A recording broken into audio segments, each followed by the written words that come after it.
এবারে আদা রসুন জিরে পেস্ট।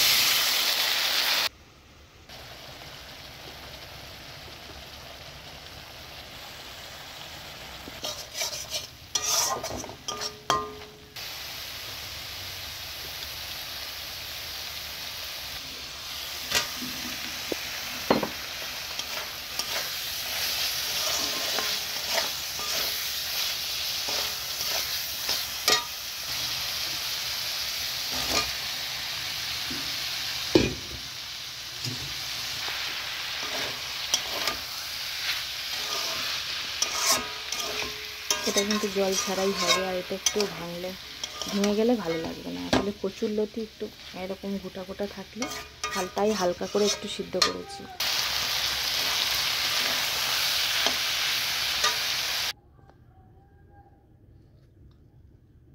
তো রেডি কচুরলতি চিংড়ি মাছ দিয়ে।